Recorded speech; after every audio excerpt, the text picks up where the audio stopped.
the Six Screens Telenetwork, earning the reputation of giving all the right ingredients, uninhibited, in exposing the hard, cold facts about the Watchtower Society.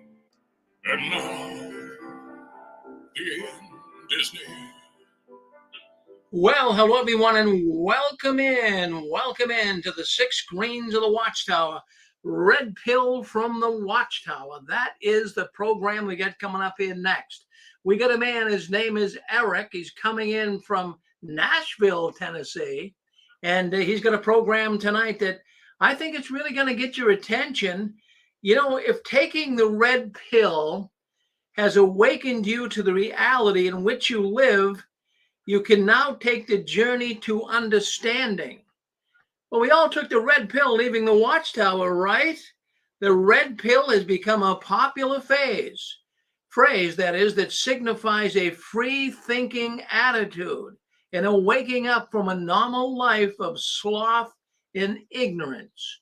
Friends, we were all in sloth and ignorance when we were in the Watchtower, but now we are free-thinking people. We can now be independent from the Watchtower. Red Pill prefers the truth, no matter how gritty and painful it may be. We now know the truth about the Watchtower. Eric, are you there with us tonight? Yes, sir. Well, anyways, we're glad to have you, Eric. So I know that you... Glad to be here. Well, we're always glad to hear from you. You have really been hurt by the Watchtower. We know that. You got a program here that's showing people really you woke up, your wife is waking up, many people are waking up, and they're taking the pill that's letting them see this. So what will you be talking about tonight, Eric? Well, I thought I would dive into what it means to be red-pilled, and also what woke everybody else up in the audience, and I know what woke me up. Sometimes it's doctrine, abuse in the organization, learning certain truths from the media. You know, there's a lot of factors, and I thought we would dive into that.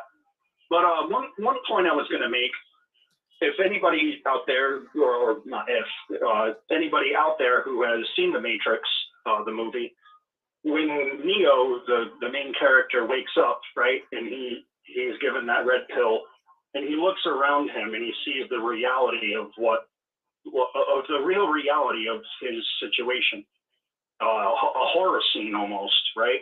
But that's to me, and maybe for my wife too, and a lot of other people out there, it's almost a horror scene. It's like when you take that pill and you're forced to be awake and you're forced to see all of the things that we held so sacred and dear to our hearts, and to watch it, everything be a lie, and everything that we were taught was not a reality. We're all on a hamster wheel. We're all going through the motions of life, and that's why I guess I'm a bit of a nerd, so that's why I use the name of this program, Red Pill from Watchtower, because it's truth, and the pill can hurt and swallow it, but isn't it worth it?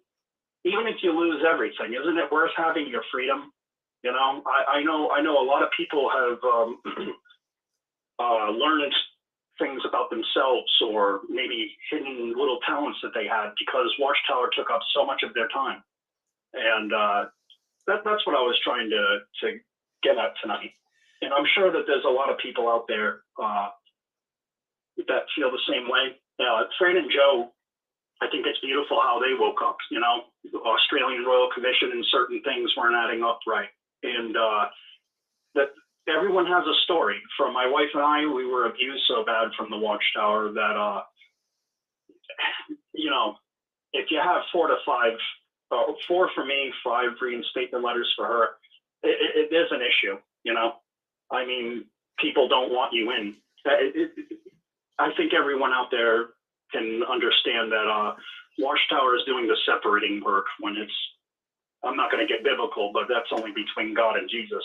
And that's what's happening, and it's putting a lot of pressure on us. And isn't it so sad, everyone, audience, what happened in Germany? And we know that this is going to continue to happen, like Rick said too. I mean, not that Rick was foreseeing it, but a lot of us are saying it like this is just the beginning, and we don't want that, right? But what did it for you, for y'all? What woke you guys up, if anybody has anything to say? Yeah, well, I'll step right. Go ahead. I'll step right back in here, Eric, for a second. Yeah, no, that's true. That's a darn good question. Many of us have been awakened from the Watchtower cult, taking the red pill, if you would. There was something that got us detached from the organization, and I'm sure there's people who call in here, and please, by all means, do that. All of us have. We left for some reason. Something jarred us loose. I mean, I'll be the icebreaker. There were a few things that got me thinking, but I would say maybe one of the main things was, as you guys know, I don't want to beat the horse to death here, but, I was an anointed brother, and I was invited to go down to Watchtower in Brooklyn, New York, when they were there for an interview for a potential position on the governing body. Now, I know that sounds strange. I don't talk about it a lot because I know a lot of people say that's great, but it did happen, friends. And I went down there with my former wife in the year 2000. I knew Garrett Loesch. He invited me down, and it was an interview.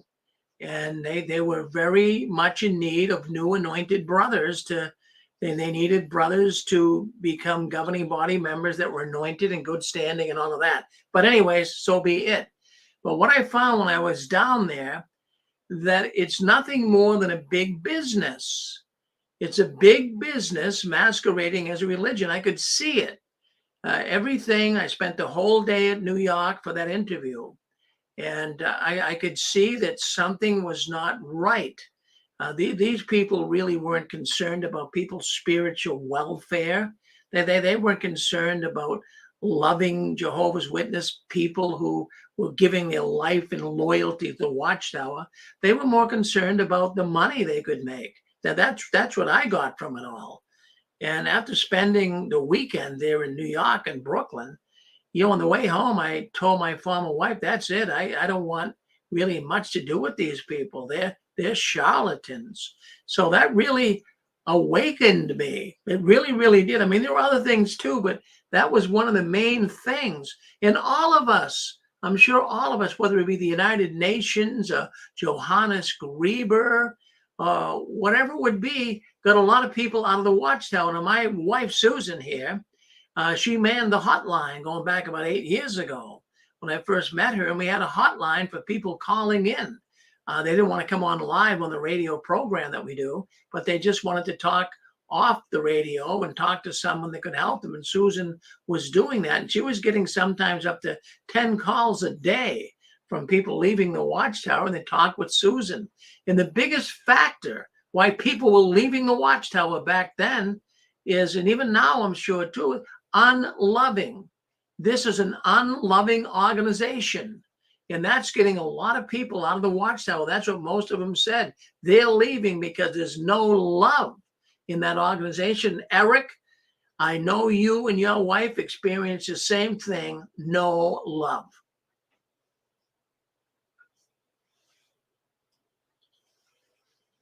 You there with us, Eric? Huh, I don't know. Where's Eric? Oh, yeah, I'm here. Okay. I'm here. Sorry. Okay. Yep.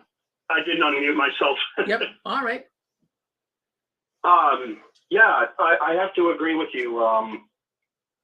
The level of abuse, I wasn't expecting it to come from my own family. They've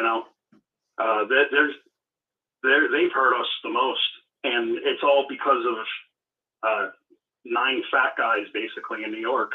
I mean, it's kind of weird that they chose them over us. The problem is that when my wife tried to get reinstated, bless her heart, five reinstatement letters. I wouldn't put up with their crap. I was done at some point. I'm like, I'm done. And she kept trying, and she did get reinstated. And then they told her, don't tell anybody. And I know I'm a broken record. I've told this story, but they said, the elders said, don't tell anybody. It's going to be announced Tuesday and Thursday because there were 6 elders involved with it because we left Rhode Island where the original sin, if you will, happened. So my wife got a text message from, a voicemail from her mother, my mother-in-law. And my wife was too broken to answer it because she's like, the only reason, and this, we both feel this way because it's the truth. The only reason why our relatives call us is if someone died, and that doesn't even happen anymore.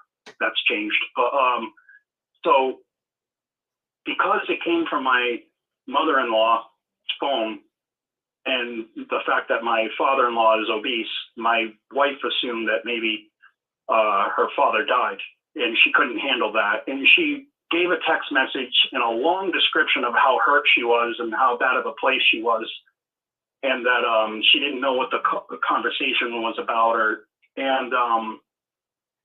What ended up happening was at some point she said that God was not happy with the governing body. That's all it took. And my mother-in-law copied the text and pasted it to the elders, and they kept her from being reinstated.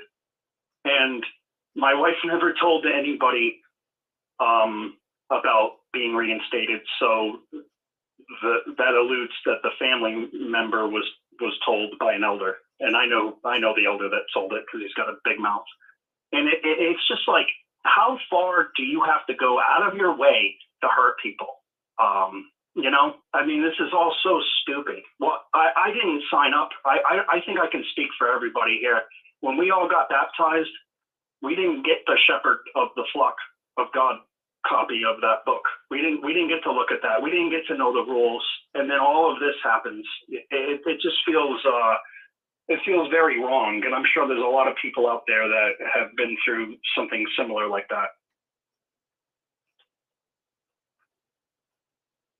But anyways, is there anybody out there that has a story or anybody that wants to talk? Yes, brother. This is Dick Sorgi. Yeah, I hear you. I hear you. I came in studying the Truth Book, and nowhere in the Truth Book does the word disfellowshipping ever appear. Not once. There is a suggestion that if you're in some kind of spiritual trouble, that the older men can help you. I don't know if anybody has ever been helped by being disfellowshipped. It's a horrible thing. I am a disfellowshipped person. And as Rick always says, Satan kicked me out of his organization, and I'm thrilled to be out now. Thank you for your program. You never experienced that loving arrangement, did you, Dick? No, they call it. I lost my house, not in that order, but I lost my house. I lost my wife. I lost my 2 kids, lost the job that I was working at. And those son of a guns do not care. They absolutely do not care. And I've been singing the song for the last 17 years on 6 screens. Thank you. Thanks, Dick. There's been so much pain through this corporation, because let's face it, I can't even call it a religion anymore. Can any of us? But they've done so much hurt to all of us, and it's like that expression, can't we all just get along? Right? Does anyone feel that way? Can't we all just get along?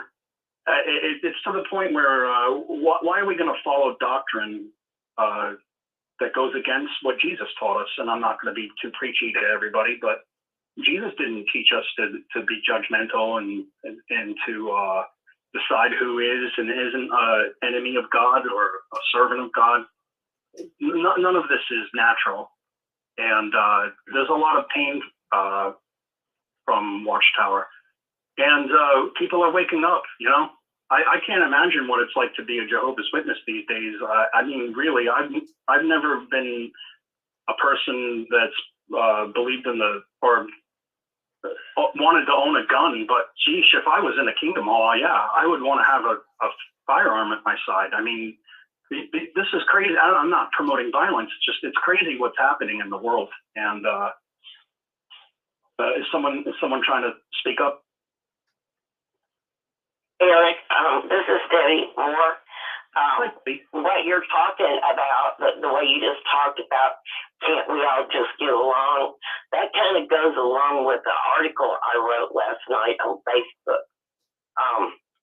It's pretty long. I mean, it's real long, but a lot of it is just about, why do we have to fight? Why do we need wars? I mean, all those different questions.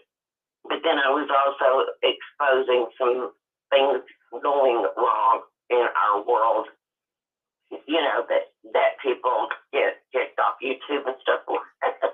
So I might go to Facebook jail. I'm not sure. But I didn't say anything on there that people don't already know about. It's just, anyway, one of the things that I've known it wasn't the truth most of my life, even since I was a little kid. But my dad was an elder, and he was in auditing at all the circuit and district assemblies and special assembly days, and we would usually, some conventions, like I got baptized July 11th, 1975, when I was 14 years old. And at that convention, it was in Memphis, and they had Did your family put a lot of pressure on you to get baptized at that young of an age? No. Or you felt you just wanted to do it? No, I loved Jehovah and Jesus, and I wasn't baptizing myself to the Watchtower Society. In your heart, you were doing it for God, just like a lot of us. But yeah. Right. And they didn't baptize me into the earthly order. I heard that they do the baptism different, but when I was baptized, it was in the name of the Father, the Son, and the Holy Spirit. And that's basically, I think, how we're supposed to be baptized. But I got married at 16. Frankly, all the girls in my age group in Memphis at that time, we all got married around the same time. And I was raised very frugally. Although my family wasn't poor, I didn't know that. And anyway, so long story short, as short as I can make it, I always had questions, always. And I always drove my parents nuts. And so, asked, mostly my dad, because I would ask questions. He had no clue what I was even talking about. I used to be real smart. I'm not as smart now at 62 as I was then. So anyway, every week I had letters coming back from the Watchtower Society. I wrote them, the first thing I wrote them about was getting my ears pierced, because in the Old Testament it said, you can't be putting piercings or tattoos on your body. And it was, I'm sorry, this is my Alexa talking in the background. Hold on a second, it's going to repeat. Oh, you're okay. Okay, it's just so Watchtower definitely shaped your opinion of things like piercings and stuff like that. Well, yeah, but I still did it anyway. Don't all sisters? I don't know. That never made sense to me. Do what?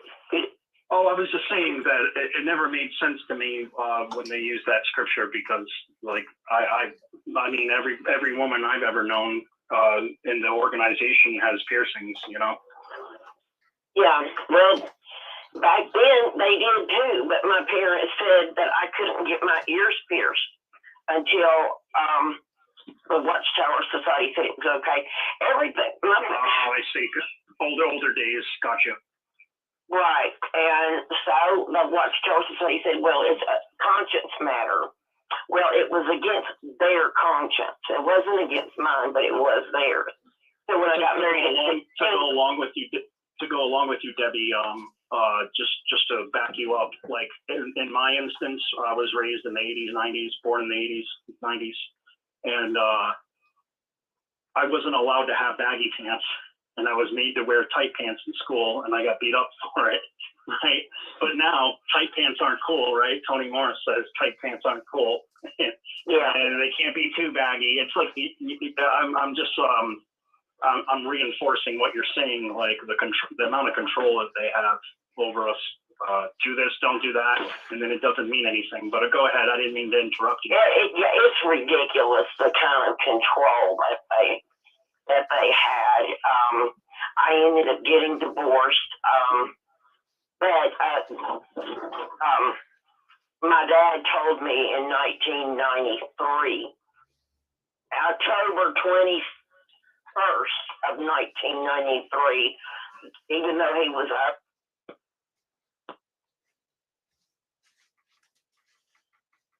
Friends, just stay with us. If you're on the 6 screens and listening on YouTube, our phone lines go off. We got to stop the program and call back in. Our phone lines go off every 6 hours, so let's get it back on. So just stay with us. Our phone lines go off every 6 hours. We'll get them right back on now, so hang in. We'll be right back with Into the live 6 screens conference calls. We thank you for joining in. Yeah, so just hang in here with us. We have a number of platforms we work with here, and the telephone line is one, but it goes off every 6 hours, so just stay with us. Your phone is a microphone and picks up on all noises in the background. We hope you enjoy the programs tonight. You will now be placed into the conference. If you are the host, press please enter your. Thank you. Yeah, just stay with us here, and we'll be right back into Eric's program, Red Pill from the Watchtower. Looking forward to it, so that'll be great. Got a good program going. He'll be right on in a second. 2000, September 17th. And the first thing I did when I got home from the hospital is I went to his book bag to get his Bible. And I saw that manual you're talking about, the Shepherding the Flock book, and it said private, not for publishers or pioneers or ministerial servants, elders manual only.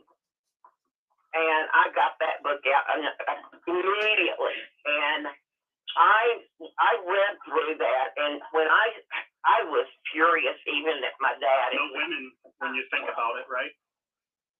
Well, when I read that, not a single woman can look at that book.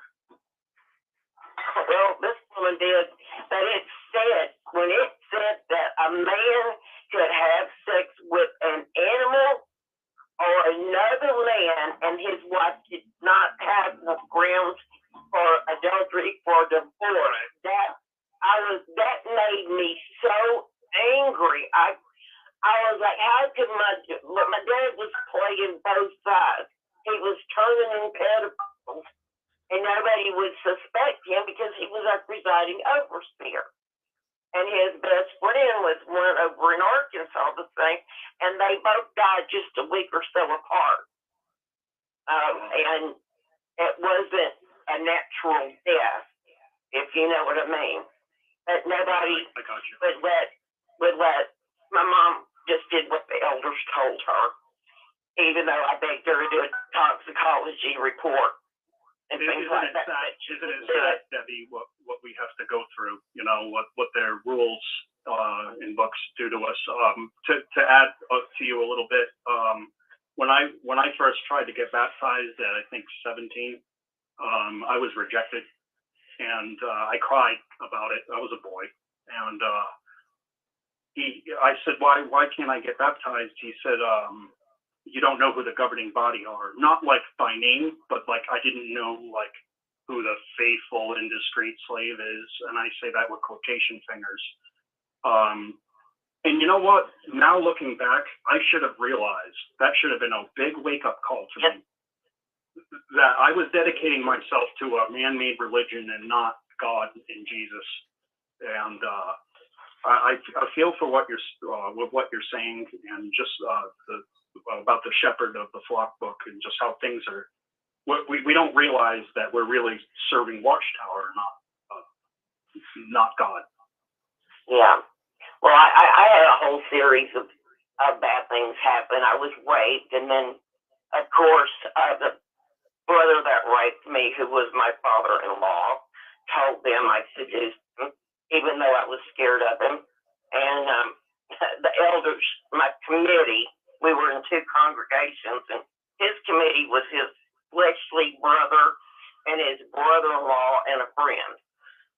And mine was with three men who asked for extremely disgusting questions.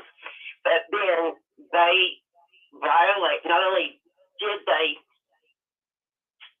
say they wouldn't disfellowship me, and now there's a grown woman with two kids, and I had just had my son, and that's when I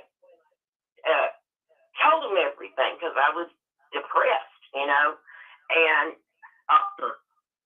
think my husband thought that our son wasn't his, but that was not true.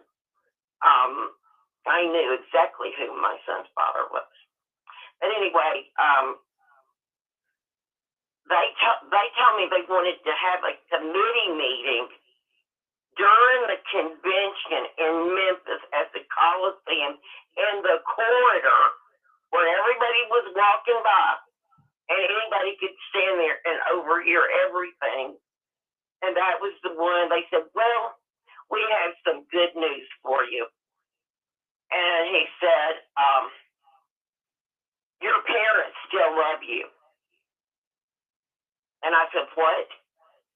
He said, your parents forgive you and they still love you. And I said, wait a minute, what do my parents have to do with this? And that just, I was, at that point, I don't think I heard anything else. I knew I wasn't getting disfellowship, but I got publicly reproved. But that happened a lot of times for me, arguing or questioning the elders over stuff. And I think the only reason I didn't get disfellowship was because my father was an elder, because I questioned a whole lot of stuff. And when you're a little kid, you are right about that, Debbie. Not that happened, but there's like a good old boys club with the elders, Yeah. They will protect their own, I've witnessed it, so I can back you up. Well, I was really, really shocked, because my dad was holding my baby boy at that time. And I had to go back and know that he knew what had happened. And I was so ashamed. I could not even look him in the eye. And it was not open up again. But my dad was the kind of person, and this kind of irritated me too, when I found a copy that he had wrote to my father-in-law and told, because I had tried to commit suicide just a few days after that. And he wrote my father-in-law and told him he forgave him for destroying his daughter's life, my life. And I guess my dad needed to do that for his own peace of mind. And I had to actually go apologize to my mother-in-law to keep from getting disfellowship, even though a whole lot of stuff had happened right there in front of her eyes, and his brother and sister's eyes. They all saw it. And they would joke around for me to be happy my father-in-law liked me and not to be so frigid. And then when I had to go apologize to my mother-in-law, even though I didn't feel like I did anything wrong, she said, you better be glad he didn't murder you for going and telling the elders that. And I just said, I'm sorry, and I walked out. And that was the last time I saw my in-laws ever again. Yeah, I'm sorry you went through that, hon. Oh well, I'm okay now. I'm just I'm just in Nebraska. My son has disappeared. My third husband died. My second husband died. My first husband married the woman that he was hanging out with every night when we were married. So my biggest fears I've had to face, of ending up being by myself. I'm in a wheelchair, completely crippled because I had a bad accident falling. I wasn't used to the north, and I didn't know what black ice was, and I had a near fatal fall from that. My vehicle went up in flames after I'd been in the hospital 8 months. I mean, just a whole lot of trauma.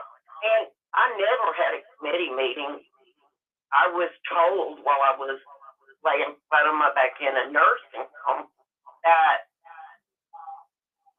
my aunt, I had the nurse call her because she was a witness, and all I got from my aunt was, "Don't ever call me again, you evil apostate. You're dead to me." And I didn't know what the heck she was talking about, and then nobody would answer the phone, and finally somebody said, "Well, you were just fellowship." I'm like, wait a minute, don't somebody have to tell me, for what and why?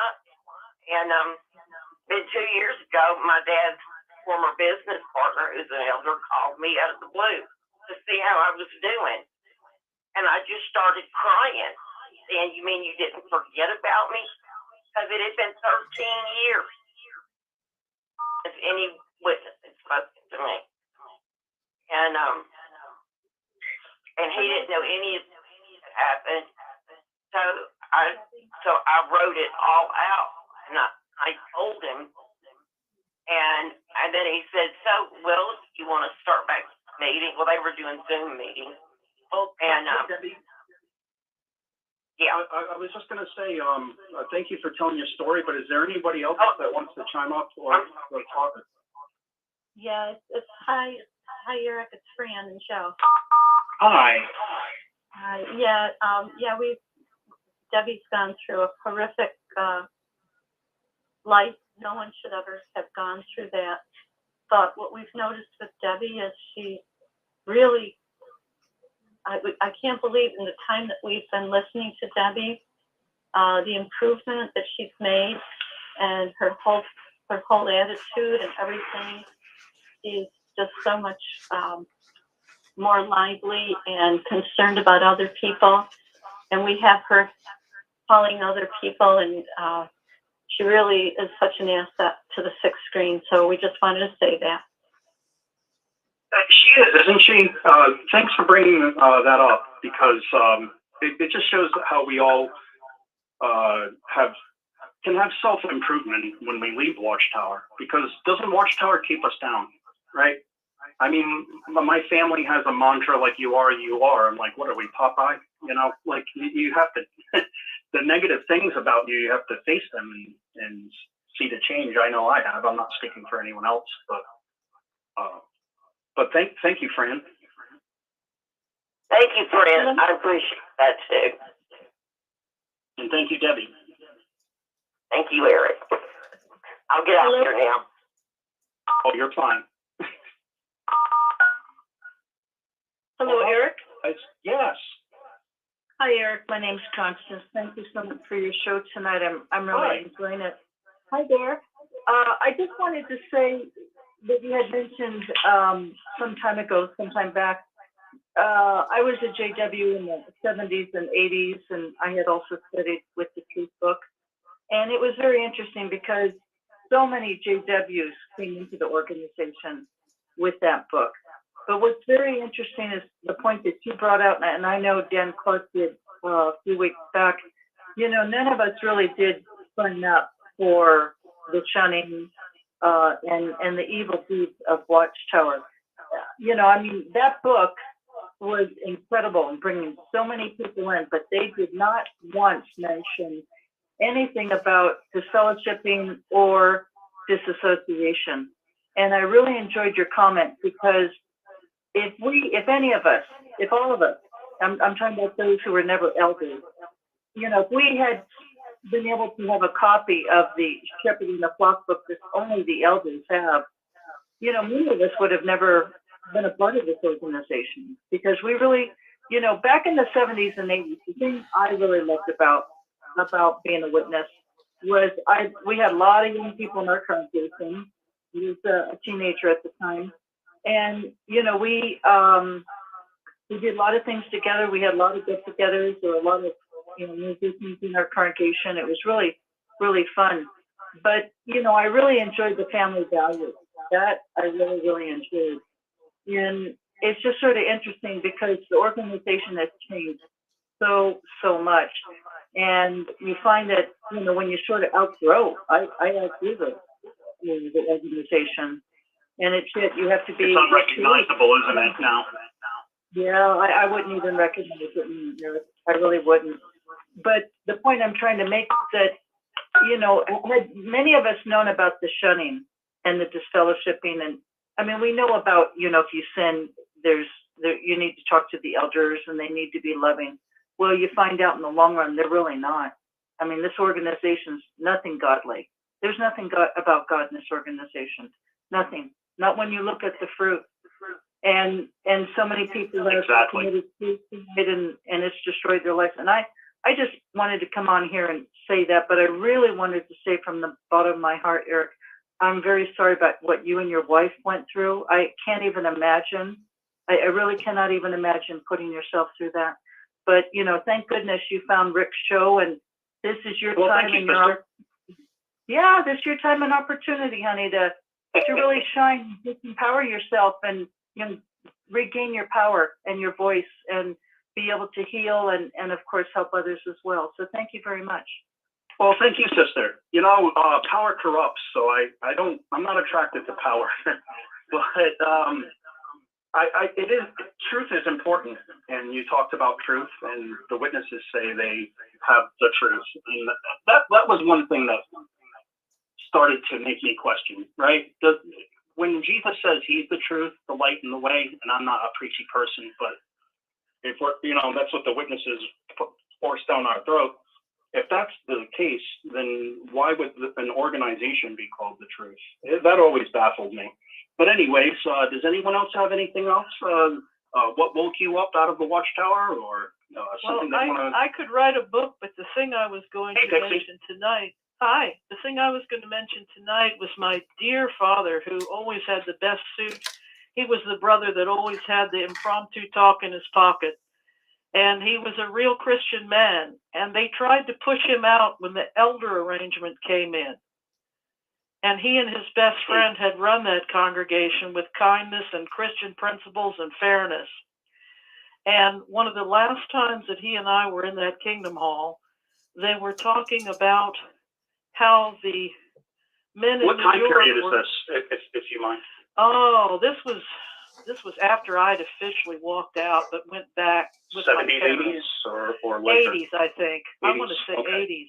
So after 75, okay. I'm sitting there with my chiseled dad, and they said from the platform that the men in New York were going to have ownership of the place. Now, I come from a beautiful little town with a busy little street that Kingdom Hall was on. And my dad almost said it audibly. He said it under his breath, and I could hear him. And he says, "But we paid for this place." Mm. So I think you know what I'm talking about. Oh, exactly, yeah. But a lot of the witnesses were saying it was a blessing. Oh, but are you saying that this Kingdom Hall was paid in the clear? And, yeah. And they took possession of it? Oh my goodness. Yeah. They didn't even alleviate debt. At least the Kingdom Hall that we were in, alleviated some debt, not much, because the brothers built it, the brothers and the sisters. Yeah, well, my dad helped build it, and it was even the lot was paid for in this expensive little town that we lived in. Was your father still there. In the trade of carpentry or some sort? Or, my dad or could do. He had a different job as his day job, but he could do just about anything. Gotcha. In terms of a trade. And so for me, I've only been looking at the doctrines lately, now that I've been out for years, but I came back to care for both of them. And the same issues kept coming up. They weren't doctrinal issues. They weren't about my love for Jehovah God. They were these money things. They were Dad and I sitting on the step when we were going to go father and daughter into the service, on a Saturday, and I'm a teen and I rarely would go. And I said, yeah, Dad, we'll go together. Yeah, we will. And the car group leaves us on the step. Things like that. Wow. And then when my mom was sick, I said earlier today about how they tried to extort our house. Extort your house? Yes, my mother, and I'm standing right there, and the sister that's having the Bible study with me says to my elderly mother, who was at least 100 by then, but sharp as a tack, she says, well, sister, you want to give your house to the Watchtower Bible and Tract, don't you? And my mother looked at her and said, depart from me, you worker of iniquity. I knew you not. And I'm like, way to go. I'm standing right there. And the house had been in my name for years to keep the nursing home from having it. But I'm standing right there, and they're trying to take my house. And then she says, but you know that the governing body, they're Christ's brothers. You want to give your house. And my mother looked right at her and says, no, Christ's brother was James. That's So there's your T-shirt. You can have a T-shirt for the X that says Christ's brother was James. To back you up, my wife on her side of the family, she has some sort of in-law, I think. Her cousin's side. Anyways, the mother is not going to leave anything for the kids. It's all going to Watchtower. My aunt, because they got some money, Yeah, my aunt. And they told the kids, you're not getting any of it. It's all going to Watchtower. Yeah. My aunt was going to leave some to me because she knew how many years I'd spent in doing care, and her husband, after she died, gave it all. I hear you. Hello? Well, thanks. Yeah. Yeah. Hello? Hello. Yes. Hi, Hedley. Hi, this is Hitley. Hi. Hey, Hi, Hitley. everyone. Yeah. Hello. This How's is Eric. everybody? Hi, We're Eric. good. Hi, Pixie. It's good to hear from you. I was listening just for a few minutes, and this organization is the leaders and defunct what's his name, Morris. All they're going to do when they do take the money, because they did that to my mother, my grandmother, a couple of my grand aunts, to my aunts, my father, and to my cousins. They and one of my cousins and one of my aunts, they would just study what they call visitors. They were just studying. They were just studying, but they didn't decide to get baptized. They were going to take the money. Take whatever they had in the house, jewelry, and besides the property itself, cars and what have you. And they have a system at Watchtower where when you don't donate or leave it to them, bequeath it to them in the last will and testament, they turn it into money eventually, and it goes right into whoever's a bank account, personal bank account it goes into. It doesn't really go for anything for the this worldwide work mess and everything. Everything is pocketed personally to them. And I understand what you're going through, what you went through, Pixie, because they were trying their best to have, when they were very sickly, they had elders coming in and asking them, well, what's going on with the attorneys and everything, and who was going to be the executor or executrix of their estates and all this other mess, getting all into their personal business. And then they had the nerve before I became Pomo, physically out, mentally out, to ask me what was I going to do, because in a few more years from the time I was going to start retiring, they were asking those who are retiring in the circuit, different, elders in different congregations, oh, what are you going to be doing, as far as that's concerned? Like it's their business. It was none of their business. They're still trying to make sure that everybody gives this corporation a corporation as much money as they could get. That's all I wanted to say, guys. I understand what you're going through. Well, thank you, sister. I appreciate your testament. Hey, Eric. You're welcome. Yes. Yeah, just a little beyond what the sister just mentioned. You know, Jeffrey Jackson is driving a Bentley, a new Bentley, and those cars start at $500,000. For real, and he also has Really? I mean, you got proof of that? He really is driving around in one of those? absolutely. Johnny the Bethlight, who was on this program for years, has come on and told us. And you know, they're all driving top end cars. They have. I wouldn't even want a Bentley. It's not. I was in auto body for years. It's not a great car. It's overpriced. It breaks down a lot. That is true. But you know, the Bible talks about those who the showy displays of one's means of life, and he's out there driving a Bentley. He also has a Dodge Demon. And I think that car is like over 800 horse. It's, you know, a drive straight car. Demon? I've never heard of that car. I've been at an Autobahn. I'm retired, but I haven't heard of it. Is that supposed to be like the Viper, or I'll have to look it up? Yeah, it is. It's Hellcat. I'm sorry, the Hellcat. It's getting. I know that. Okay. Yep. Okay, that's the car I meant. Thank you for correcting me there. No, you're fine. They have airplanes at their disposal. They don't get out to the airport and get a commercial flight. They have their own aircraft. You don't hear about that. And when Johnny the Bethlight was on here, he said, you know, they have really nice luxury homes on the other side of the Hudson. I know when I toured Bethel years and years ago, and Brother Noor was the president, and they showed us his room. I mean, his apartment, little 2-bedroom place. So you get the opinion that nobody lives high. Well, that was a scam. That was like, this is where Brother Noor lives. And no, he doesn't. He lives on the other side of the river in a brown brick place, a brown stone, expensive place.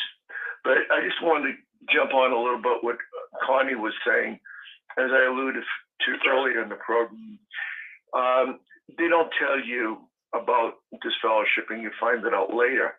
But what they do is they let you know after you've been disfellowshipped that if a serious sin is committed and you don't tell the elders, that the Holy Spirit will be taken from the congregation. It's called the Aiken theory. And if you take the Holy Spirit from the congregation, everybody dies at Armageddon. And it's on you for destroying your brothers and sisters' spirituality. It's a bunch of bunk, but a lot of people buy into that. And what they want you is they want you to have a guilt complex, and they want the elders to control every single phase of your life. Whether you go to school, where you work, how you dress, who you date, they want the elders to have complete control. Blind obedience. Blind obedience, exactly correct. Exactly. They don't want you to challenge. If you challenge something, you know, you could be disfellowship, and they call it that you're separating brothers, that you're a person that's causing dissension, and they can disfellowship you on a whim, causing dissension. Anything. They can take away your everlasting life because you don't understand the scripture, or you ask a question that they don't want you to ask. You keep asking those questions, you're gone. Yeah, it doesn't matter if Jesus' ransom sacrifice covers all your sins. Nope. Because the rank and file believe that if they get this fellowship and Armageddon came a day later, that they would be destroyed. And that's a bunch of, trying to be nice, You know, I curse like a sailor, and I told Rick that I'm, you know, in the public I won't do it, but I feel you, brother. You get angry. The truth of yourself comes out in frustration. It's like I never understood why Christians think that swearing, like, you know, all right, like think about it. If you hit yourself with a hammer when you're doing construction work of some sorts by accident, you say what? Right? You say some kind of swear word. It's the tension. You know, that intention is what matters with speech. And I feel you, man. I'm getting a little off topic.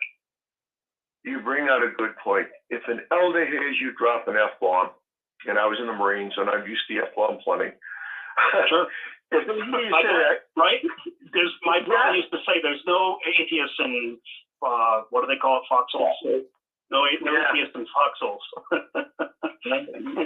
Oh, God. Yeah, you guys went through it. But go ahead, sir. Tell your story. Sorry. Yeah, but the point that I'm trying to make is, if you dropped an F-bomb, and if they didn't like you, if you were giving the elders a hard time, they would say that was worldly language, and they could either publicly reprove you or disfellowship you. So what they're trying to say is the ransom sacrifice of Jesus Christ, that offering, John 3:16, that offering wouldn't, you're swearing that ransom sacrifice of Jesus would not cover that sin. That's what they're trying to say. I gotcha. You know, I talked to Rick today, or not today, a couple days ago, and I told him that the elders slandered me, and they said that I used abusive speech, and that I'm abusive. I don't know, whatever that means. And the word that I used that they didn't like was, I was very frustrated when I was trying to get reinstated. My wife and I, 4 reinstatement letters for me, 5 for her. And they said, we're not reinstating at this time. And that was the most ridiculous thing I have ever heard in my life. I'm like, are you kidding me? Because of COVID, I guess. So I told them that I'm pissed about it in a text message, and that it labeled me abusive speech, and they wouldn't reinstate me for it, and they wouldn't reinstate my wife for it. My wife, I gave up, and because we were just going to be PMOs through it. I gave up even trying to be a PMO, forget my family. And then my wife tried it, and it didn't work out. I won't tell the story again. But, yeah. Well, brother, I hear you, because I went through the same thing. I won't tell my story because I've told it so many times. Yes, it is. Yeah. Yeah. I know your story, brother. I'm so sorry. It's hard out there, man. The elders don't care about us, and you think that you were going to get help, but you're not. They only have Watchtower's agenda at mind, or that book, that Shepherd the book is a brainwashing mechanism, because my father was an elder, and my grandfather was too. My grandfather died.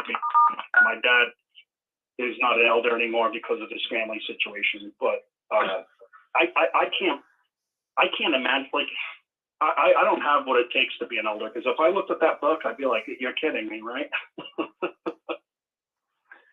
Yeah, it's a very cruel book. It tells people how to be. Yes, sister, are you trying to speak up? I'm sorry. I didn't mean to interrupt. No, you're not. Come on in. Yeah, I'm going to say this really, really quickly. I agree with what you guys are saying. Dick, is that Dick Borgie? Yes. Yes, hi. This is Hitley from New York. It's gotten to the point that with the way Watchtower has everything set up now, that you can't. And then one of my cousins, who's like PIMQ or PIMO, she said that there was one of the Watchtowers that spoke, I think last week or 2 weeks ago, about they talked about abusive speech or trying to do some type of they don't want, really, Watchtower doesn't want the witnesses to even do like the fist bop, or you know how in some of the guys they say hello, instead of doing the handshake, they do the, you know, the hug and everything. They don't want that because they feel that not Christian or too worldly or what have you, was saying one of the, in fact, my cousin said that they don't like when that new term called fire, when they say, oh, that song is fire, or this is fire. One of the elders jumped on them for saying, oh, that's fire. It's a new term that's being used nowadays by the young people and other people, meaning that's great or something. They Watchtower doesn't even want them to use that term. So I'm just just piggybacking on what you guys are saying, because it's like even the smallest little thing, the micromanaging it to the point that you can't even say certain things. And I just wanted to just say that. Yeah, That's all. sister, thank Okay. you. Where part of the world are you from, or where are you calling from where that happened? So just curious if you're still there. Well, I'm in New York City. I don't want to say because I'm pop. Oh, no, New York. Okay. New York.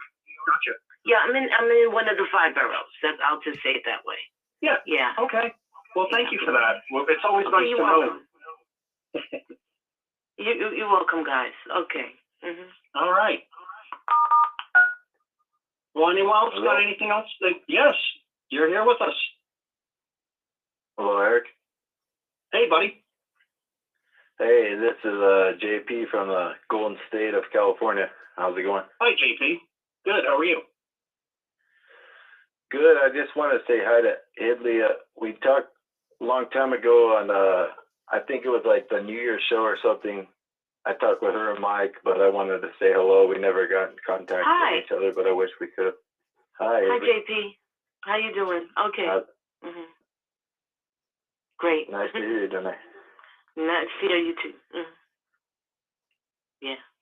Hello? Isn't it a great program where people can connect and all of us talk, as opposed to not having a voice with Watchtower, right? Yes, you're with us. Yeah, it was great. Hi. Like talking to her a few months ago, but what you were saying tonight is like what like woke us up. Sure. From Watchtower or something. Yeah. The thing that woke me up was mostly just their own literature, and then watching a broadcast, because I was a POMI, physically out, mentally in, for like 8 years, and I started watching the broadcast in like mid 2020 or something, and after I watched that, I thought it was like so ridiculous. I started looking into old literature, and those are pretty much the 2 things that got me out. Hello, can you guys hear me? Yeah. Oh, yeah, go ahead. Hi, I'm not going to say my name. If Sure. you've been listening for years, you might recognize my voice. But like, I'm going back in, and it's for like, I had gotten romantically involved with what is the term? Physically out, mentally in. I had gotten romantically involved with somebody like that, and now he's going back, and he's like, I don't know, like I don't really know what else to do. This is what he wants, and I am involved with him, and I just need some support. I don't know. Are you in the organization, or I've had been it? out since 2010. Okay. I grew up in it. Yeah. And I've been talking on here since then. In the last 3 years since I've been with this guy, I really haven't been talking on here at all, because like I knew he wouldn't like it, and like everything else about our relationship is awesome. Like just like dang good. And it's damn Watchtower, right? I know. It's Yeah. Sorry, hon. It's okay. I need some support. I need some encouragement, something. We're here for you. Physically out, mentally in is one of the hardest places to be in, and the fact that you seem to be like the strong one in the family, and it's admirable that you're just trying to help. I am. I am just trying to help. I really am. I really hope eventually eventually, because I just went back to the meeting for the first time last week, since literally since 2010.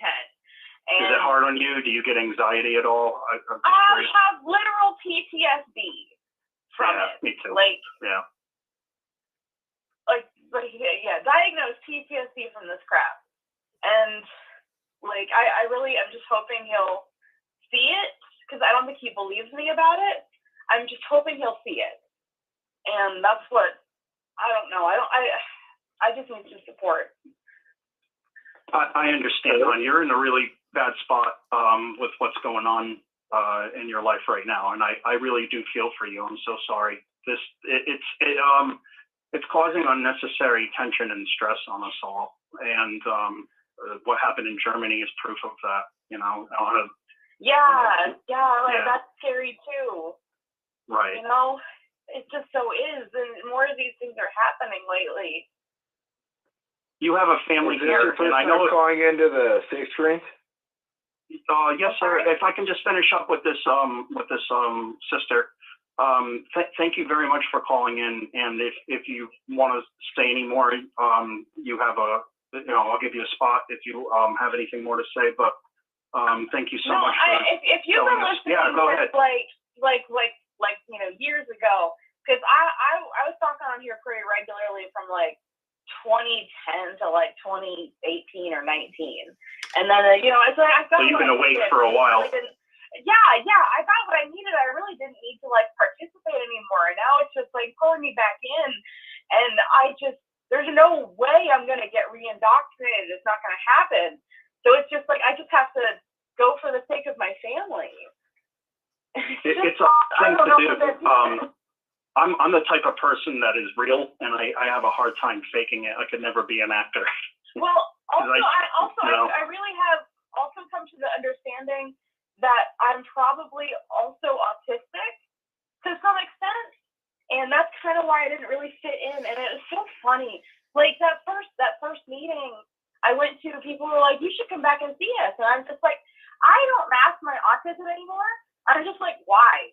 Why? Why should I come back and see? And it does not follow their script. It's actually really amusing to me. It's more just being blunt. It's more just being blunt. That's where it comes from. I don't follow the chit chat, small talk of any. I don't do that very well, and that's kind of what caused a lot of stress and tension when I was in. I really just didn't get along well socially with them at all. Small talk is hard for a lot of people, especially introverts. It's a waste of energy of a topic that's not worth talking about, basically, like the weather. I don't know. I'm not a believer, but if you guys want to pray for me, if you guys want to keep me absolutely, or whatever, you're on our thoughts and prayers. If you're listening and you recognize my voice, you know who I am. I used to talk a lot on here. And then can you say your name again, hon? No, I don't want to do that anymore. Oh, you said you didn't want to say. I'm so sorry. You said that from the beginning. My bad. You've been on here for years. You know who I am. And I'm new to the channel actually myself. I woke up maybe about 5-ish years ago. It was a long process for me to realize I was raised in a full-blown cult. But my wife found Rick's channel, and I'm so grateful that she did, because this is a place of healing, is what I could call it. I know, and I got my healing from it way back in the day. I was able to say what I needed to say. Continue to heal. Here and get that support, and now it's good to have you back. I thought I'd be pulled back in. I just never thought I'd be pulled back in. I never thought that there's any circumstances where I could. Well, that's the power of a cult and an organization that blackmails you and makes you feel like you have to do something to keep your family. I call it blackmail. It really is. I mean, what else is it, right? If you don't do this, we'll take this away from you. I don't think I can lose my family again. It's I lost my family, I lost all my friends before, and now it's I don't think I could lose this person again. I don't think your husband is going through something really hard right now, being physically out, mentally, and because in my opinion, I've been all through the spectrum of PME and all of it.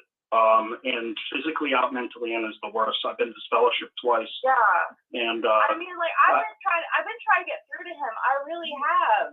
But like nothing works. He has all the thought stopping. It's the fear. It's the you're gonna die at Armageddon unless you're one of us. It's all of it. You know. It probably is what. All of that. Yeah. Hello. Like, besides this, it's a great relationship. Hi. I can't lose more people to this. Oh, hi, Pasta Babe. How are you? Talk with this gal here that's on the phone. Hi, Linda. If you needed some encouragement, I was wondering if I could take a little time to give her some encouragement. Please do. Okay, so hi, sweetheart. My heart goes out to you, and I feel your just disdain and bewilderment and confusion. And for me, I think of the Watchtower when they recruit people back in. It's very much like a domestic abusive partner that woos their abusive, the abused person back into the relationship. And I see that very similar to, getting back into the old, you know what I mean? So, and with those that have been abused, when they try to leave an abusive partner, it takes them about 9 times out of 10 times leaving to really do it, to really get it, and to really stay gone. So this is kind of like a little bit of a relapse. And I think each time they do go back, they'll stay a shorter amount of time.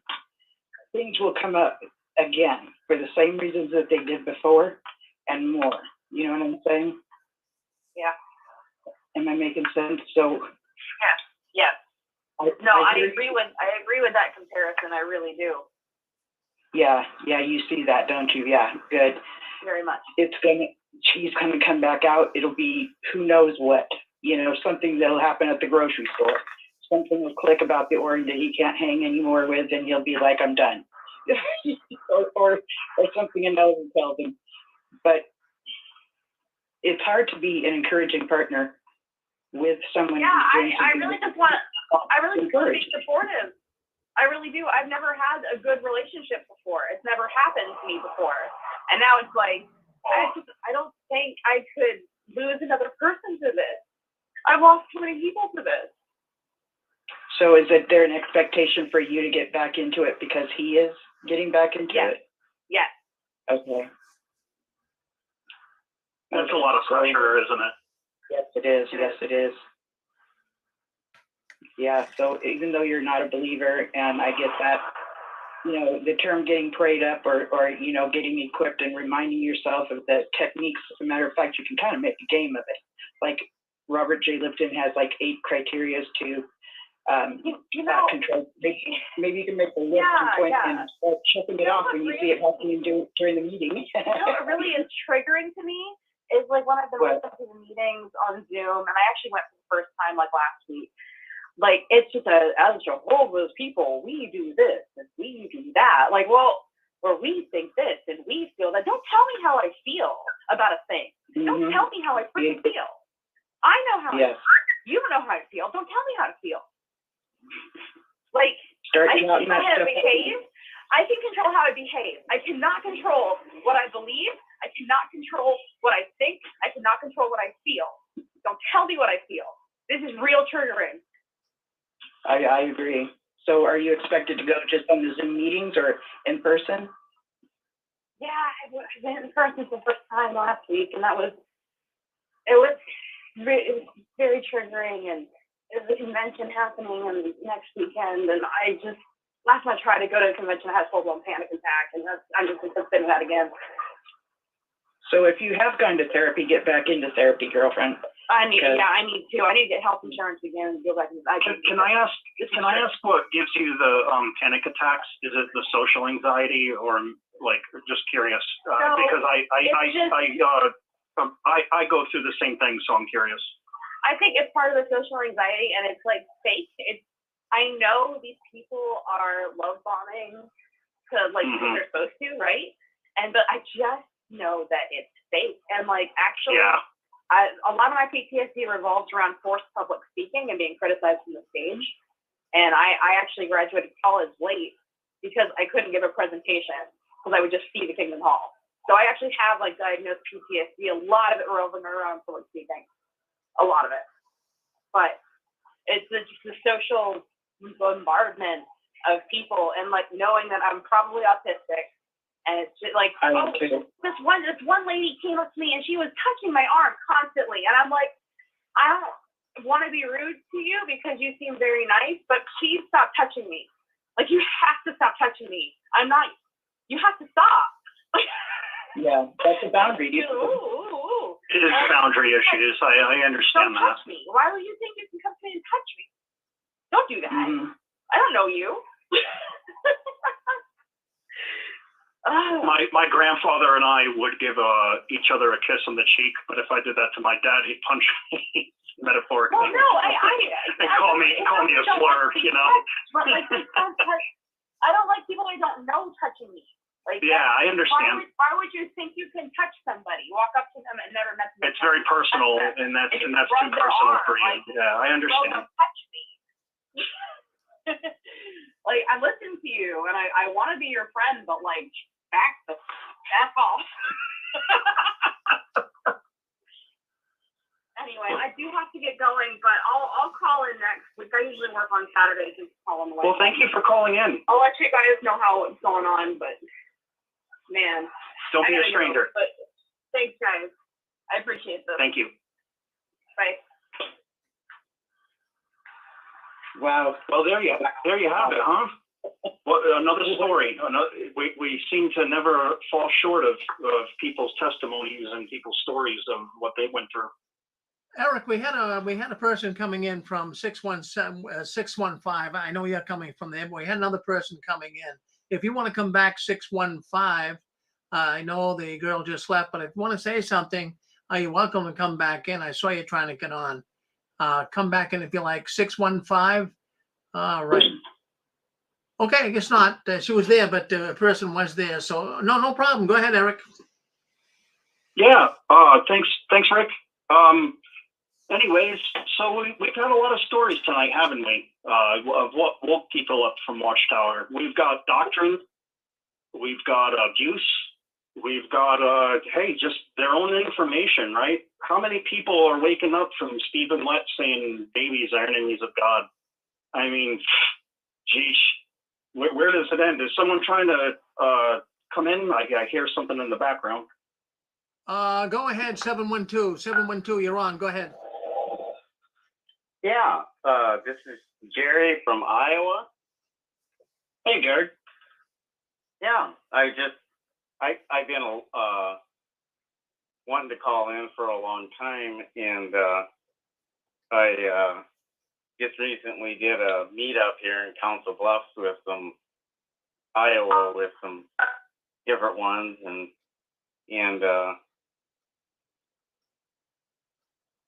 I just wanted to say that I really felt for the lady that called in with her anxiety. I guess I call myself a professional fader. I faded for over 30 years, and it's kind of interesting how through the years that you were always invited back to the Kingdom Hall, like the memorial, and I faded because it was like I had family that my wife was mentally in, and on both sides of the family, and a lot of relatives that were in, and I always felt that anxiety when I went back to the Kingdom Hall, just like she did, and it's kind of interesting how that your heartstrings can be pulled so hard like that. Did you feel like you were being judged when you walked in? Oh yeah, you feel it all, and I was always one that was, I guess, told I was spiritually weak, and it was like because my interests weren't in all the way, like wanting to go to the Alton service or even coming to the meetings at all, and so it was like,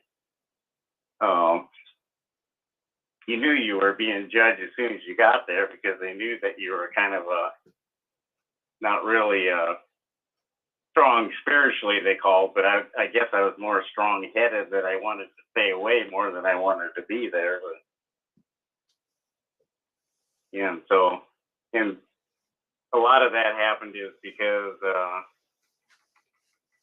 when I was like 9 years old, before my brother and my parents decided to start studying the Bible, and then, you know, it was just like pulling the heartstrings right away when they told you that you couldn't celebrate birthdays anymore or holidays, and then we cut off our family because they just fell whole soul into being witnesses, and so, you know, they had to do the whole thing of cutting off other family members. And other family members who weren't Jehovah's Witnesses, is that right? Yeah, like cousins and uncles Gotcha. and aunts, and so it was like, you know, we had a really big family. You know, we always got large family together to, you know, associate with people all the time. You know, and then that was just at 9 years old, that was just cut off. You know, and so it's like for me, and it affected me all my life. And even though I, you know, got indoctrinated and eventually got baptized, and later on it was like, it was still tough for me to be around my, you know, other family members and stuff, because I was just not really, they never really drugged me mentally in the whole way, you know. And for me, I left because it was like, at that time period, they might have thought I wasn't paying attention, but things didn't make sense to you, did they? You know, and like especially growing up in the late 60s and then early 70s, they always said when you went to the meetings that we're not like other religions. We don't pass the collection plate, and you know, and then as I got older and they tried to give me responsibilities at the Kingdom Hall, you know, it was like, then they did the whole theocratic ministry school. They wanted you to have the theocratic vote to how much money you wanted to give each month to support the Kingdom Hall, and you know, and then when you didn't live up to that responsibility, they were needling you all the time about, you know, some of us aren't living up to our financial obligation, and so that really, you know, turned me off. So it was like, as soon as that happened, I was like, ran from the Kingdom Hall so fast I couldn't help it, you know. Yeah, so much for transparency, right? Like, right. You talk about the donations. It's like if you have a voice and you're that guy or woman that raises their hand, you're the a-hole of the group. Right. You know? Yep. You know, you feel bad if you don't. And it's like, or you don't write that amount down on a slip of paper that, you know, because, I mean, of course,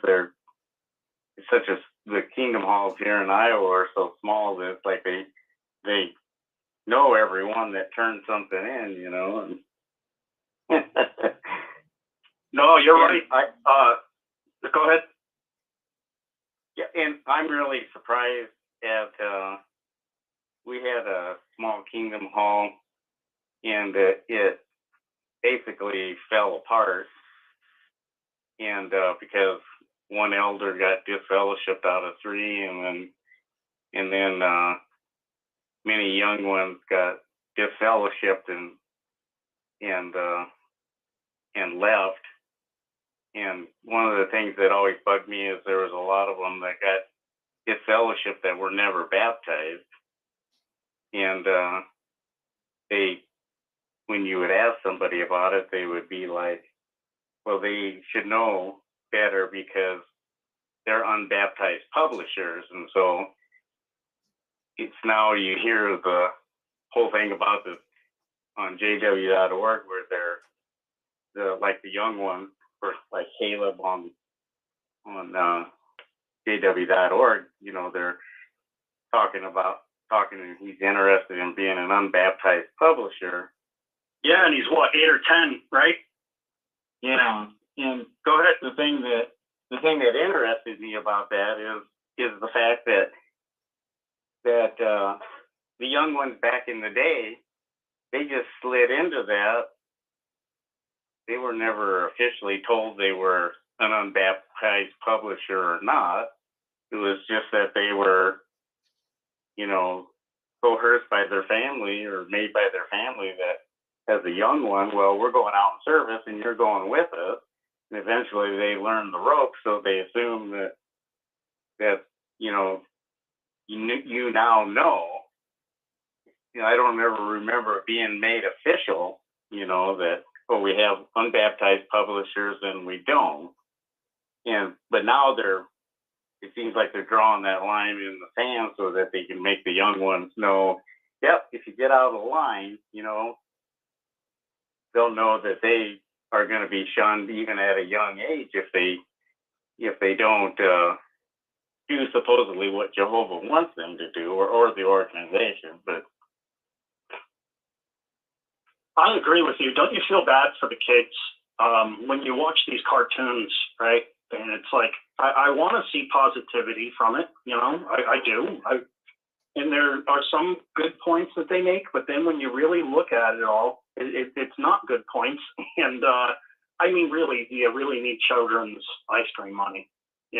Right. That's what it's coming down to. Come on, guys. You're a $1 billion corporation. You don't need the kids' ice cream money. I digress. But still, I don't like the direction. I don't think anybody really likes the direction that Watchtower is going under. You know what videos insult me the most, in just my personal opinion, is the Jade and Nita videos. What topic don't they touch? Family, marijuana, partying, boyfriends, everything. These people have lost their minds. Everything is bad. Everything's pagan. Well, then you guys are pagan too, because according to their own literature from 1947, the Wake article says that shunning for excommunication is from the Catholics and it's pagan tradition. And look where 5 years later, Nathan Knorr picked it up, and here we are, following men instead of God. Yeah. Yeah, and then, the undue pressures they put on young ones, too, about not getting involved at school. Some want to academically want to be involved because they want to further their education, and they can't do it because it's like, they want them to be no part of the world. And if you have a young one that's interested in sports or academics other than learning, that's, I can remember that in my freshman year that I signed up and went out and track, and then I had to go tell the coach that I couldn't, be in it because we're not supposed to be involved in that kind of sports with the world. Yeah. And what was the sport? Oh, track. Oh, track. Okay, track and field, Yep. Running and stuff like that. And so innocent. And my parents first became witnesses, the tool that I hated the most was the school brochure. It was like, you got to school and you were at school and you thought, oh, you're covered. You can just handle things here at school. And then it's all of a sudden the teacher's already forewarned that, oh, you got to go out in the hallway. We're going to, have this birthday celebration. You're like, what? Yeah. And then no cupcake for you. It's like, wow. I really call that an evil tool against kids. It's like, especially if, like in my situation where I came in where, we just became witnesses, and quite a few of the kids in school that I went to school with, my classmates were my relatives, and so it's like, they even just had a hard time with it, you know, like, so it isn't natural, is it? No. And it's kind of interesting now.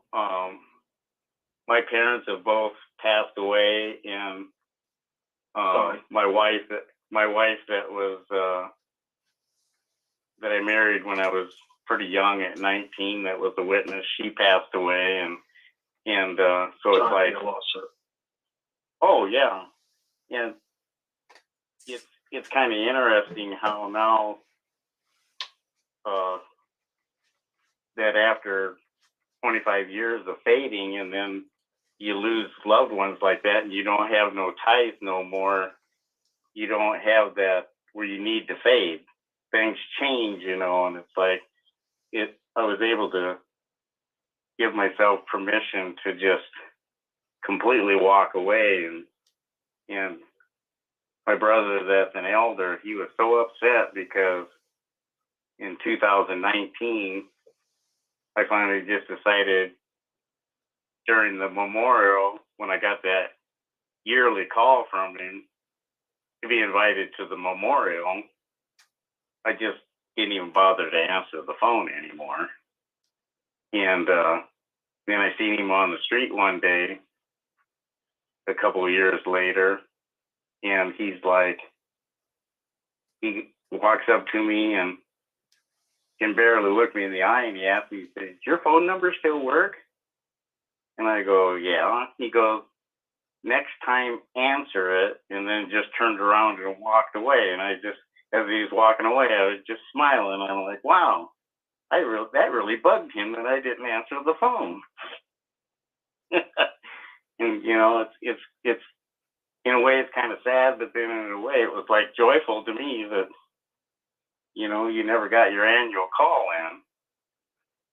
in to invite me to, you know, that service that I don't enjoy being at anyway. The witnesses love to use their power, and then when you use it back, they don't appreciate it. And it's like, you know, I feel your pain. It's like my parents will tell me when they can talk to me, right? And they'll tell me, well, they won't even tell me if anyone died anymore. But at one point, that's the only reason why they called. And it's like they get to have that power, but how come I don't get to have that power to say, hey, you know what, right. Maybe I don't want to talk to you. Maybe your negativity is too much for me and I can't deal with it.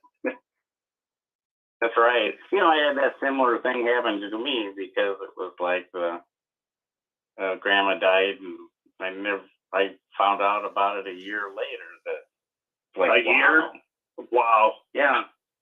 3 months for my cousin, and I thought that was bad, but a year. Huh. I'm like, and I feel your pain. And it was just because I happened to see it, you know, online. I was like, oh, I wonder how grandma's doing, because I knew she was in the nursing home. And it's like, I Googled her name and then found her obituary, and I'm like, wow, you couldn't even call me and tell me, you know? And of course, I suppose they probably knew that I wouldn't come to the service anyway, because it was going to be at the Kingdom Hall. And you know, I just made up my mind that I would never go to another. I'm just never going to step into the Kingdom Hall ever again. I'm not either. After my parents' memorial service, it's like both of them. It's like my dad. He was disfellowshipped when I was really young, back in 74, 75. He could. No, right around when Stay Alive till 75. Right, and what had happened is both my mom and dad and my 9-year-old brother were in 1968 got baptized from studying the Truth Book, and then my dad, when the I don't know what year it was, the ruling, they came out you couldn't smoke anymore, but he smoked when he was baptized. Yeah, about the 60s, 70s, somewhere around there. Yep. Yeah, and he couldn't stop smoking, so he was disfellowshipped. So it was kind my parents both in their late 80s both died pretty close together, and my dad died first, and because even though he got reinstated later on in his older years, they never had his memorial service at the Kingdom Hall. It couldn't be in the Kingdom Hall. But then my mother, hers was able to be at the Kingdom Hall, and because she had professed to be one of the anointed, and okay. So she got dignified, and your dad didn't. Is that right? Right. Even though when I went to the service, I voiced my opinion about that. I got some dirty looks. That my mother always was a one that I called her a seasonal Jehovah's Witness, and in the spring, about this time of year, when the memorial, about a month before the memorial, she all of a sudden got active and started going out in service. And then after she partook and went through the few summer months, then she would stop going for several months until it got close to the memorial, and then she'd start going back again. She did that for years. And so I always called her a seasonal Jehovah's Witness. Fair weather Christian, if you will. Yeah. And it was kind of interesting how that was. And I'm sure that she was, by Watchtower standards, she was mentally ill because she was actually a partaker anyway. And, and I don't remember I don't know how they stand on that anymore, but they seem to doubt everybody when they say you're not supposed to doubt people who partake, which is really weird to me. But I've seen stories on Reddit, whether they're true or not, but like a woman saying that she professed to be a partaker, and then they destroyed her over it and basically disfellowshipped her. I don't know. There's no verification for that story, but I believe that stuff like that probably happens because we all know this organization has a narrative, and they're desperately. And it was kind of interesting. In our small hall, we had an elder and his wife, another elder and his wife, then my mother, and then one of the elders couple's 12-year-old daughter. So we had that many in a small hall of about 75 that were partaking. But it was like you'd go visit at another hall, and there could be 100 people in there and nobody partook, It's and I don't know if that was just a thing that happened at small halls or, I've always wondered about that. It's like it was. If I can, is somebody trying to speak up? I thought I heard someone coming in. Hey, Eric, we're going to wrap the program up here in about. It's good to have the new caller calling in, and thank you, caller, for coming into the 6 Screens tonight. Yeah, I believe you knew, and thank you very much. Thank you for coming in. Well, I'm so glad you came in. Yeah, I just wanted to give a shout out for Jeff. I met Jeff that lives here in Council Bluffs. I heard him call in a lot before, and I don't know if you remember your friend Jeff. Oh, sure. I know who he is. Yeah. So I was thinking of that when you said you're coming in from Iowa. So you know him. He's a really good guy. He calls in here a lot. Well, thank you for coming in tonight and talking with Eric and sharing your story with us. And Eric, we got about 5 minutes to go, and then we're going to go to Pasta Babe. So wrap it up, Eric. You got about 5 minutes. All right, buddy. My favorite Pasta Babe.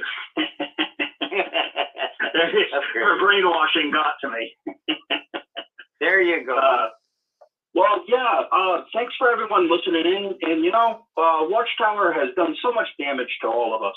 And we're not.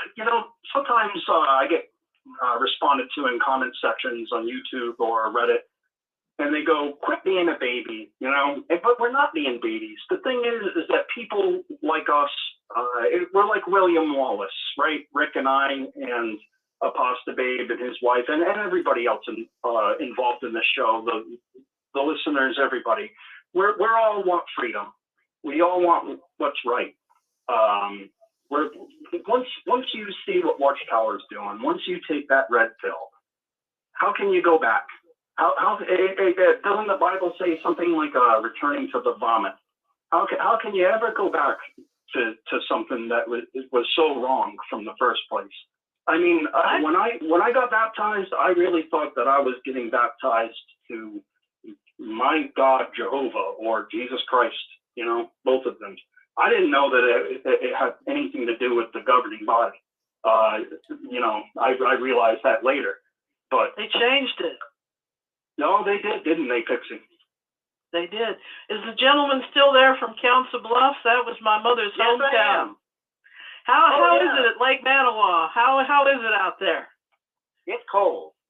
I bet. I want to ask you about the sweet little 12-year-old sister that took a sip. Oh yeah, she's well, it's amazing. All the young ones at our hall, I would say that there's probably around 90% are no longer Jehovah's Witnesses. You can Google their names. You can Google their names on the internet, and you can tell none of them are in anymore. And I'm friends with a few of them, you know. Mm-hmm. So did you go to the Kingdom Hall in Council Bluffs?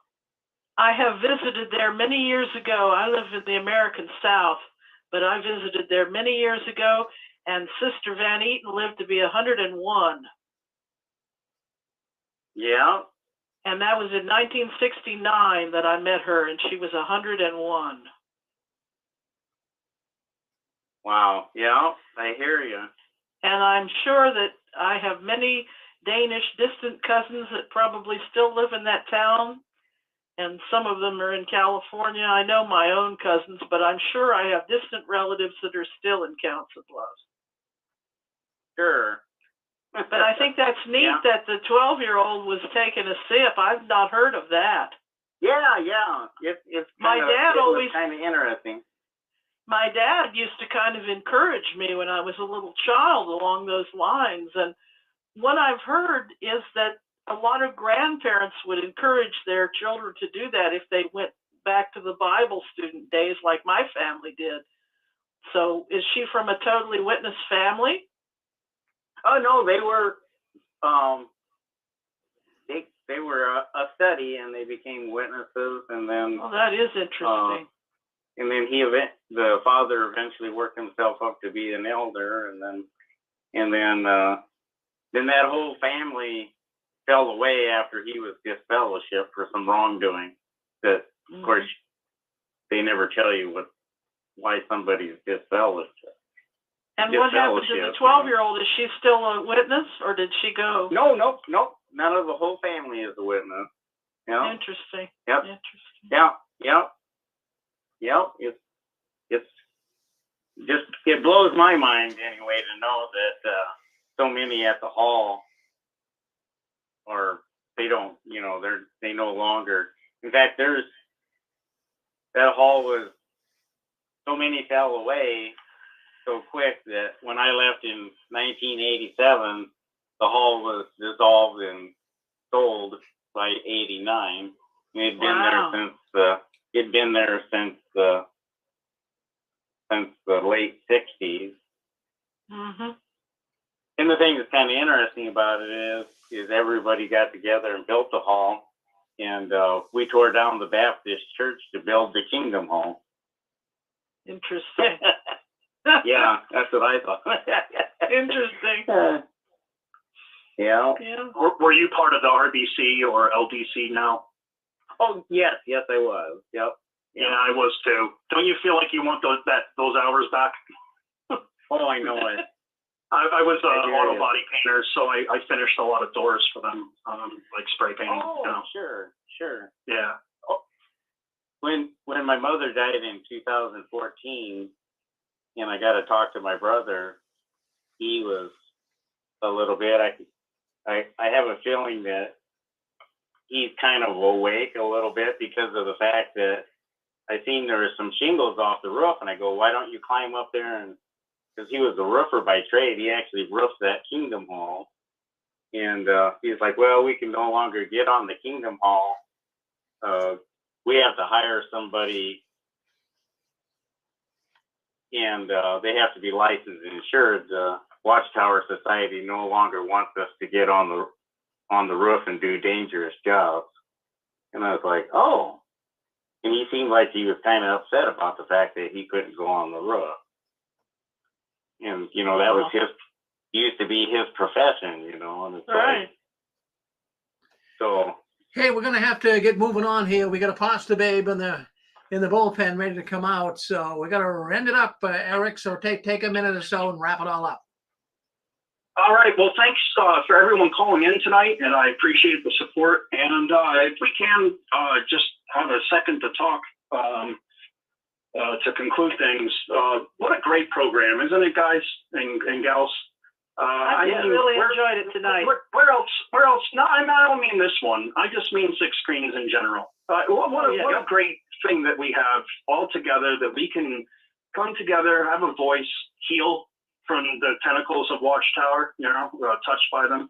I think this is a beautiful thing that Rick does for everyone. It's therapeutic, and a lot of people talk about their problems, and we're welcome. We welcome all of your therapeutic issues, if you will, because I have them too. We all have been hurt so bad, and it's very healthy. And you know, Watchtower just wants to silence you. Isn't that disgusting? But here at Six Screens, Rick and all the other program people who do the programs, they give you a voice. They let you tell the pain, and I think it's a beautiful thing. It's certainly helped me, or my wife and I should say, through the ordeal that we've had, that we all have been through. And thank you, Rick, and I appreciate you giving me the air tonight, and you have been awakened from a red pill.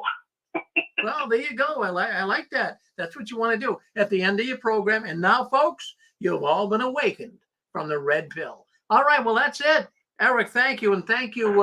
Boy, thank that fella for calling in from Iowa, and Pixie, and all the people coming in. We had from Italy and Dick Borgie and Conto, all the people. We want to thank all the people for coming in tonight.